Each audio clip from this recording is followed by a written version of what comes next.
Hi friends, welcome to Chennai food. பாகற்காயை நம்ம சமைச்சு கொடுத்தா கசப்பா இருக்குதுன்னு அதை யாருமே சாப்பிட மாட்டாங்க. ஆனா நான் சொல்ற மெத்தட்ல நீங்க சமைச்சு பாருங்க, சுத்தமா கசப்பே இருக்காது. அது எப்படி வித்தியாசமா சமைக்கிறதுன்னு தான் இன்னைக்கு வீடியோல பார்க்க போறோம். வாங்க பார்க்கலாம்.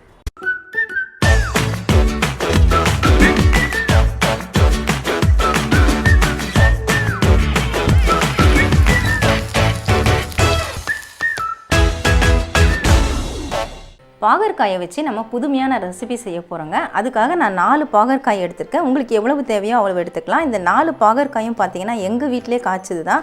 இதில் நம்ம டாப் போர்ஷன் இதை கட் பண்ணிக்கலாம். இந்த நுனி பகுதியை கட் பண்ணிவிடுங்க. அதே மாதிரி இந்த நுனி பகுதியும் கட் பண்ணிவிடுங்க. கட் பண்ணிவிட்டு இதில் இந்த மாதிரி கீரல் போட்டுக்கோங்க. ஒரு பக்கம் மட்டும்தான் நம்ம ஓப்பன் பண்ண போகிறோம். இந்த மாதிரி போட்டுட்டு ஸ்பூனை நல்லா திருப்பிட்டு இந்த ஸ்பூனுடைய காம்பை விட்டு இதில் இருக்கக்கூடிய இந்த விதைகள் அதெல்லாத்தையும் வெளியே எடுத்துடலாம்.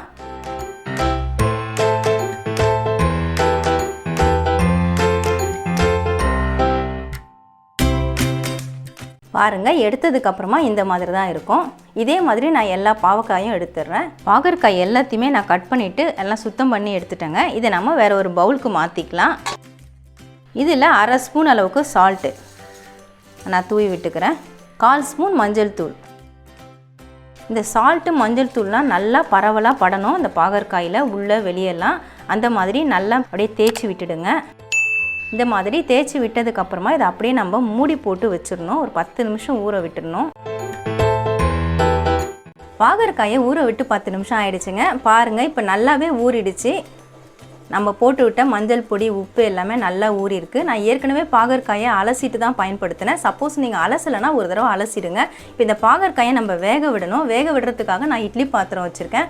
இட்லி பாத்திரத்தில் தண்ணி ஊற்றிட்டு தட்டை செட் பண்ணி வச்சுக்கோங்க. அதில் ஒன்று ஒன்றா இந்த மாதிரி வச்சு விட்டுடலாம். ஹை ஃப்ளேமில் வச்சுட்டு 5 நிமிஷம் வேக விட்டுக்கோங்க. நான் மூடி போட்டு விட்டுறேன். பாகற்காயை நான் 5 நிமிஷம் வேக விட்டுட்டு ஸ்டவ் ஆஃப் பண்ணிட்டேங்க. இப்போ நான் மூடி ஓப்பன் பண்ணிக்கிறேன். பாருங்கள், நல்லா சூப்பராகவே பாகற்காய் வெந்திருக்கு. இதை நான் பிளேட்டுக்கு மாற்றிக்கிறேன்.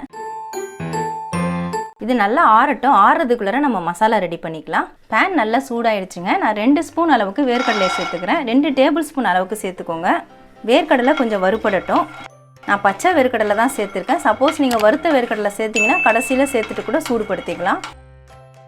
வேர்க்கடலை இப்போ நல்லா வறுபட்டுடுச்சு. நான் 1/2 ஸ்பூன் அளவுக்கு எள்ளு எடுத்துருக்கேன். எள்ளு சேர்த்துக்கிறேன். கருப்பு எள்ளு தான் நான் சேர்க்குறேன். நீங்கள் வெள்ளை எள்ளு கூட சேர்த்துக்கலாம். எள்ளு டேஸ்ட்டு பிடிக்குன்னா நீங்கள் 1 டேபிள் ஸ்பூன் கூட சேர்த்துக்கலாம்.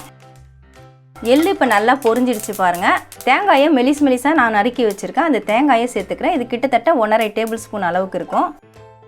ஒரு பத்தை தேங்காயை நீங்கள் பொடிசாக நறுக்கிட்டு சேர்த்துக்கலாம். இந்த தேங்காயும் லேசாக வதங்கட்டும். தேங்காயும் இப்போ நல்லா வறுபட்டுடுச்சுங்க. இப்போ ஸ்டவ் ஆஃப் பண்ணிவிட்டு பேனை கீழே இறக்கிக்கலாம். நல்லா ஆறணும். ஆறினதுக்கப்புறம் நம்ம மிக்ஸி ஜாருக்கு மாற்றிக்கலாம். வறுத்த பொருட்களை நான் ஆற வச்சுட்டு மிக்ஸி ஜாருக்கு மாற்றிட்டேங்க. இது கூட நம்ம சில பொருட்களை சேர்த்து தான் நம்ம அரைக்க போகிறோம். 5 பல்லு பூண்டு நான் தோல் உரித்து வச்சுருக்கேன். அதை எல்லாம் சேர்த்துக்கிறேன். கொஞ்சமாக புளி எடுத்துருக்கேன். ஒரு 1/2 ஸ்பூன் அளவுக்கு எடுத்துருக்கேன். அந்த புளியும் நான் இதில் சேர்த்துக்கிறேன். கொட்டை இல்லாமல் சேர்த்துக்கோங்க. 1 டேபிள் ஸ்பூன் அளவுக்கு வெல்லம் அதையும் சேர்த்துக்கிறேன். காரத்துக்காக நான் 3/4 ஸ்பூன் அளவுக்கு தனி மிளகாய் தூள் சேர்க்குறேன். உங்களுடைய காரம் எவ்வளவு தேவையோ அது மாதிரி சேர்த்துக்கோங்க. 1/4 ஸ்பூன் மஞ்சள் தூள், 1/4 ஸ்பூன் அளவுக்கு நான் சால்ட் சேர்க்குறேன். ஏற்கனவே நம்ம பாகற்காயில் சால்ட்டு போட்டு பெசரி இருக்கோம், அதனால் பார்த்து சேர்த்துக்கோங்க. இது எல்லாத்தையும் நம்ம சேர்த்து அரைச்சிக்கலாம்.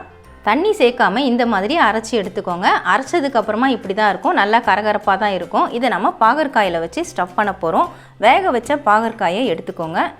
எடுத்துட்டு அது உள்ளர இதை வச்சுக்கோங்க.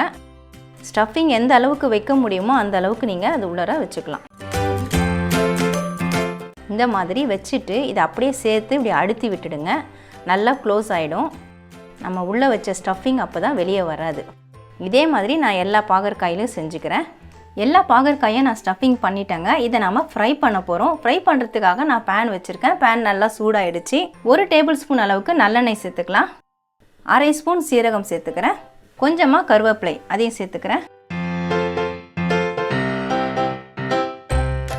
கருவேப்பிலையும் சீரகமும் பொரிஞ்ச உடனே லோ ஃப்ளேம் பண்ணிக்கோங்க. நம்ம ரெடி பண்ண இந்த ஸ்டஃபிங் பாகற்காயை இதில் வச்சுக்கலாம். இப்போ 2 நிமிஷம் மூடி போட்டு விட்டுடலாம். 2 நிமிஷம் கழித்து தான் நம்ம ஓப்பன் பண்ணிவிட்டு பரட்டி விடணும். 2 நிமிஷம் ஆன உடனே நான் பெரட்டி விட்டுட்டு மறுபடியும் நான் மூடி போட்டு விட்டேங்க. மூடி போட்டு மறுபடியும் 2 நிமிஷம் ஆயிடுச்சு. பாகற்காயெல்லாம் நல்லாவே ஃப்ரை ஆகிருக்கு பாருங்கள். மறுபடியும் இதை ஒரு பெரட்டு இப்படி பெரட்டிக்கலாம். நம்ம பெரட்டாமல் விட்டோம்னா ஒரே சைடு அப்படியே கருகுனா போல் ஆகிடும்.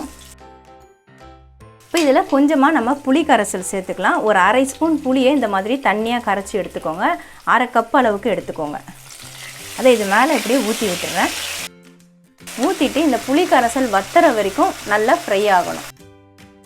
நீங்கள் இந்த புளி கரைசலை ஊற்றாமல் அப்படியே கூட சாப்பிட்லாம். ஊற்றுனா இன்னும் சுத்தமாக கசப்பு இருக்காது. மறுபடியும் நான் மூடி போட்டுறேன். மூடி போட்டு விட்டு 5 நிமிஷம் ஆயிடுச்சுங்க. இடையில ஒரு தடவை நான் பெரட்டி விட்டேன். பாருங்கள், பாகற்காய் நல்லா ஃப்ரை ஆகிருக்கு. அது உள்ளே இருக்கக்கூடிய ஸ்டஃபிங்லாம் கூட நல்லாவே வெந்து வந்திருக்கு பாருங்கள். நல்லா சூப்பராக இருக்கும் இந்த மாதிரி நம்ம ஃப்ரை பண்ணி சாப்பிட்டா. எல்லாமே ஸ்டஃபிங் நல்லா வெந்து நல்லா செவந்து வந்திருக்குங்க. இப்போ நீங்கள் ஸ்டவ்வை ஆஃப் பண்ணிக்கலாம். ஆஃப் பண்ணிவிட்டு பேனை கீழே இறக்கிக்கோங்க. அவ்வளவுதான் ஃப்ரெண்ட்ஸ், பாகற்காயை வச்சு ரொம்பவே புதுமையான முறையில் கசப்பே இல்லாமல் நம்ம சூப்பராக ஃப்ரை பண்ணி எடுத்திருக்கோம். ரொம்ப டேஸ்ட்டாக இருக்குங்க. கண்டிப்பாக நீங்கள் ஒரு தடவையாவது இதை மாதிரி ஃப்ரை பண்ணி சாப்பிட்டு பாருங்கள். திரும்ப சாப்பிடுவீங்க. ஏன்னா அந்த அளவுக்கு டேஸ்ட்டாக இருக்கும். கசப்பு சுத்தமாக இருக்காது. வீட்டில் எல்லாருமே விரும்பி சாப்பிடுவாங்க. கண்டிப்பாக ட்ரை பண்ணி பாருங்கள்.